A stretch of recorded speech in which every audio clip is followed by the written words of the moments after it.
Nous allons voir dans cette petite vidéo du simulateur de circuit électronique un petit élévateur de tension constitué d'un petit transformateur, d'un transistor avec un circuit oscillant ici qui élève la tension de cette batterie et la stocke dans ce condensateur-là. Elle est déchargée dans cette résistance-là. Arrivé à une valeur de consigne de 5 volts, automatiquement, ça passe par là, ça sature ce transistor-là qui va bloquer ce transistor-là et bloquer toute l'histoire. Et on verra le courant circuler. Au moment où la consigne redescend, automatiquement le circuit va se enclencher. On va regarder. Alors là, on voit bien l'énergie qui passe là, dans la self, un coup là. Après, on recharge le condensateur. La tension monte. Et quand on va atteindre une certaine tension, ça va passer par là et ça bloque. Voilà, on voit que tout le circuit là a été bloqué. Toute cette partie-là a été bloquée et ça circule que maintenant. Et l'énergie, elle est que là. Elle circule que là-bas. Et un tout petit peu passe ici. Un petit courant, 300 milliampères.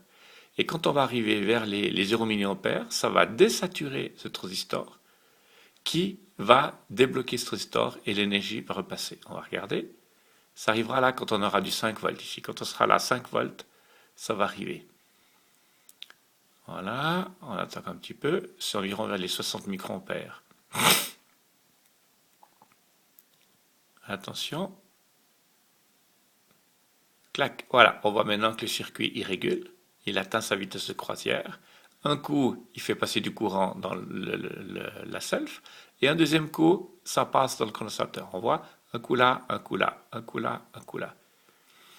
Et maintenant, c'est régulé. Donc, automatiquement, il régule. On voit que la tension là, elle est régulée. On voit aussi ici, ça c'est le courant qui est dans la batterie. On a eu un grand courant au départ, et puis maintenant on a un faible courant. On a juste le courant qui est nécessaire pour maintenir en vie cette partie de ce circuit-là.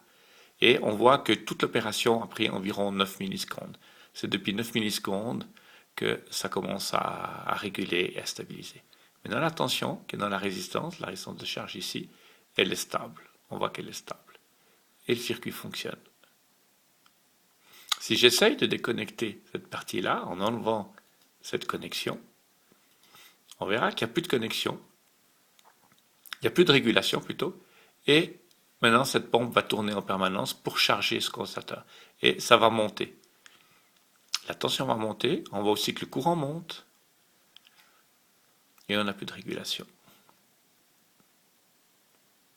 Ça prend un certain temps, parce que là on a vraiment ralenti le temps très bas. On voit aussi que le courant ici il a fortement augmenté. Je vais remettre ma connexion pour enclencher la régulation. Voilà. Et là on voit que tout s'arrête tant que la tension n'ait pas atteint le seuil de consigne, c'est-à-dire les 5 volts que j'ai demandé. On voit que là ça va redescendre tranquillement. Et le circuit passe que là-dedans. Il n'y a plus de courant. Le seul courant qui passe là, c'est le courant qui passe dans ce circuit-là, qui passe dans cette résistance et qui passe dans ce transistor parce qu'il est saturé. On voit que là, il n'y a presque plus rien qui passe ici.